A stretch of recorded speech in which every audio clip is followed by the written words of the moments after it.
Hi everyone, Morgan here, and this is my backyard. I am going to show you using a online whiteboard how I would map this out. I'm currently in a rental house, but I want to show you how you would make a survival paradise out of no matter what space you have. You're seeing some pictures here that showcase I lived in all kinds of spaces. I've lived in small space, big spaces. I always try to choose places that have a little bit more backyard like this, like having even a rental house. It's like a criteria. I must have backyard. But I still kind of grow in containers and stuff like that so that I can easily, when we move, because we always do, right? You know us, that we are able to move our garden no matter where. So I'm going to show you how to set up a survival paradise no matter what size backyard you have. And so let's just dive in. Let's do it. So here's this little online whiteboard that I found. Isn't this neat? Okay, so first of all, I'm going to address living in an apartment. A lot of people are like, well, I don't even have a backyard. I have an apartment. That's fantastic. Let's go ahead and say you have this little tiny space for a balcony. Okay, this is your balcony. Bam. All right, let's say we have one 5-gallon bucket here. Oh, look at that. Turned into a nice little shape for me. Perfect shapes, perfect circles. Look at that. Okay, so we have, let's see how many we could fit like right here. Let's say we could fit 4 5-gallon buckets. You can go, get out of here. You can go ahead and say that they're all symmetrical and the same, okay? And then you have, let's say, a bucket over here. Now I will show you what all these buckets are in just a hot minute. Oh, it didn't do a circle on that one. Well, okay, so you want like a little walking room on your patio, right? So this is assuming that you have some extra space here. So we're going to go ahead and do some hanging plants here. These are, let's just say these are hanging plants. Okay, your apartment is over here, apartment here. Okay, don't you love my drawings? Here's a TV, right? There's a couch, a bed. There's your apartment. Ooh, I wanted that as a oh, thank you. Okay, whatever. Okay, so anyway, we have hanging plants here. Let's just say these are hanging plants, okay? They're hanging off of there. They could be strawberries. They could be all kinds of things, herbs, whatever, right? So we have 4 hanging plants there, depending on the size of your patio, more or less. And then we have 4 5-gallon buckets here. These are all filled with food. Okay, these 4 are filled with food. And then over here we have a little bucket that would be for rain collection. What you could actually do is you could get a little spout that comes out in order to help funnel, there we go, funnel the rainwater in to that bucket. So then you always have a little bit of rainwater that you can collect and water these gardens with, okay? And so you can do, a couple more buckets if you want, like, a couple more rain collection. You could like stagger them so that they're all collecting. And then these 4 should just get from whatever rain.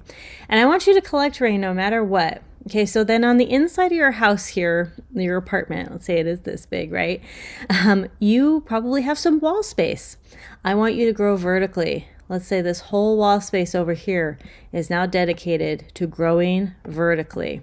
Okay, you're going to grow a bunch of stuff. You're going to grow lettuce year round. You're going to grow, whatever. You can grow vertically with your grow lights right there. Okay, you pick one little tiny wall. It doesn't even have to be a big wall, just one little wall. Okay, to grow vertically.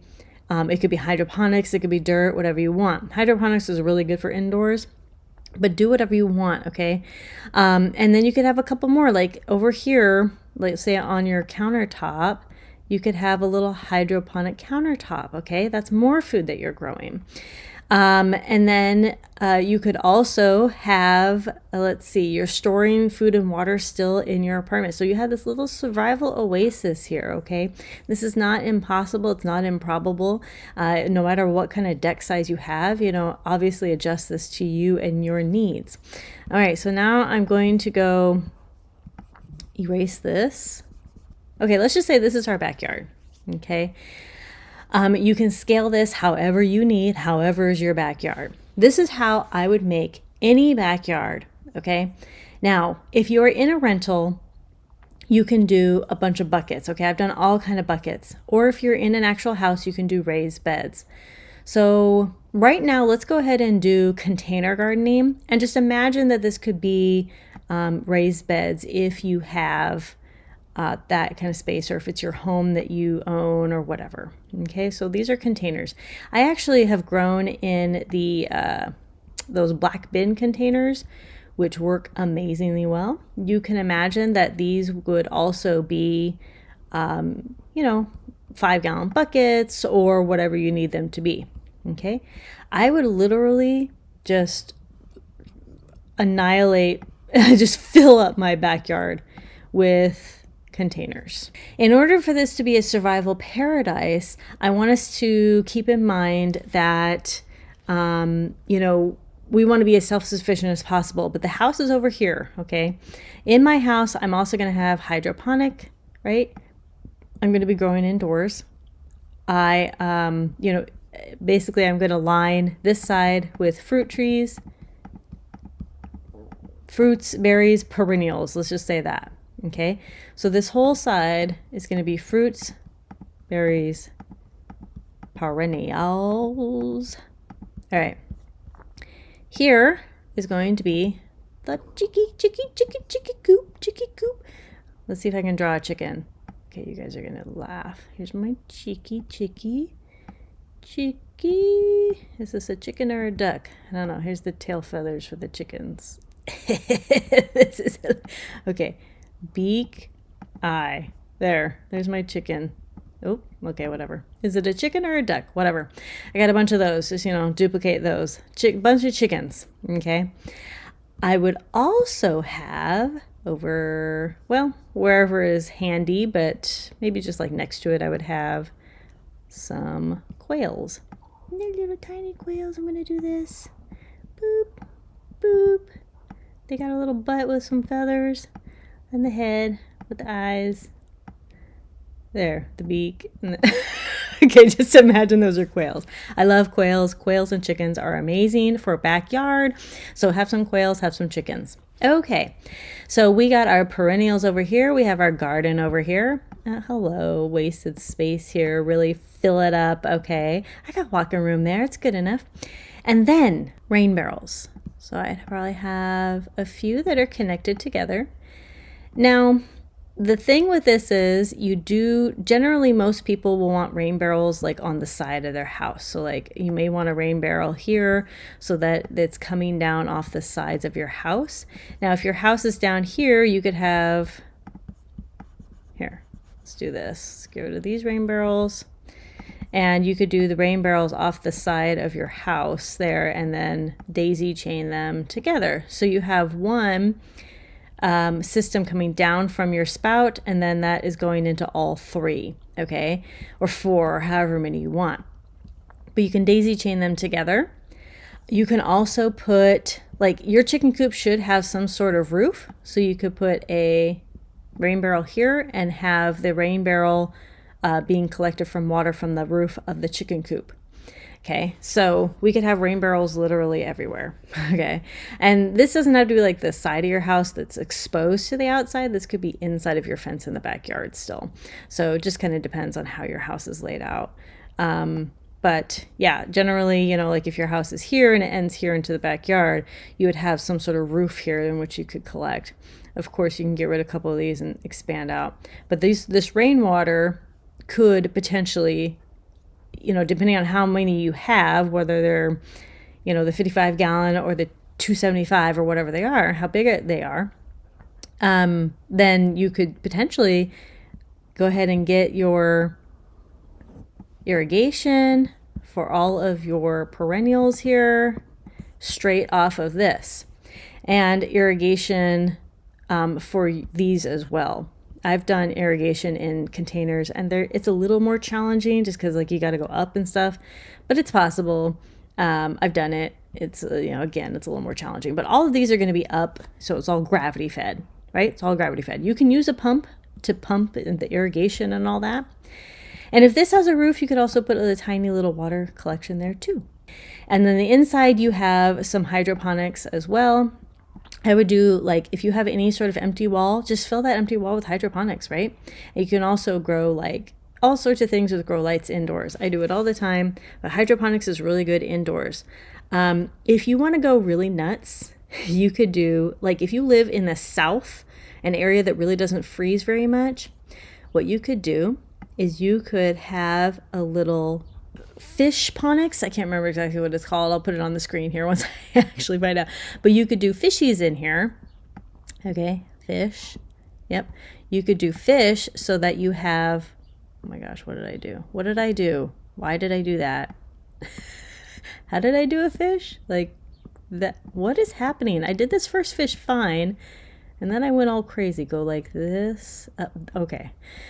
Whew. Okay, so we have our fish that we can eat, and then we also have stuff growing. So we have our food and, food. So we have the double food of, we have our fish, and then we have the food that is growing from the fishaponics, or whatever it's called. It's down on the screen. So this is kind of how you could be a little crazier. If you own a house, put solar on the roof. If you don't own a house, like say you're renting and you want solar, you can build something like this, put the solar panels aligning across it. If you have an apartment, you can go ahead and have some solar panels out, like positioned like along the top there, so you can get a little bit of solar energy to power like your solar power banks or something like that.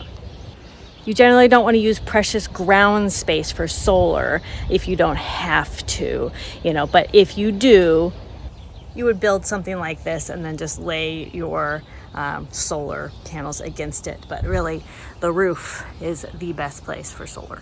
One last thing you may want to introduce is a greenhouse. So it's just a little greenhouse over here. Now this looks like really packed, right? And honestly, it kind of should be, like this is your greenhouse. G for greenhouse. Just a little greenhouse for things if you want to grow year round. Like if you do live in the South, you could pretty much grow year round with a lot of things, even outside.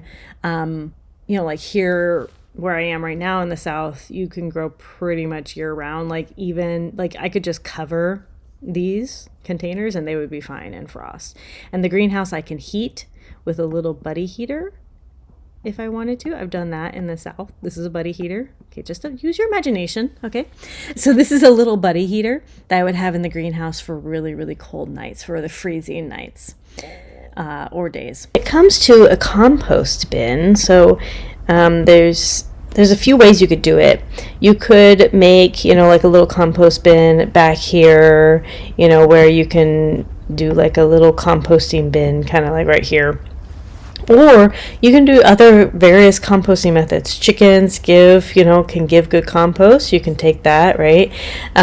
You can get rabbits and they can make good compost. Anyway, there's a lot of ways to compost to give your soil nutrient rich, so you never have to buy nutrients. You just use compost. One of the best ways to do that is to actually just throw food right in your bins and stuff. Like if you've ever heard of David the Good, he says to just throw the food directly into the dirt, right? And then just dig it down there and it'll compost down after a while, and there you go. Just go ahead and throw your food down in that dirt, dig it down. A lot of people will take fish and dig it down, like in the actual bins or beds or whatever soil, and then let that compost. So there's so many ways that you can compost. You can make your bin like back here.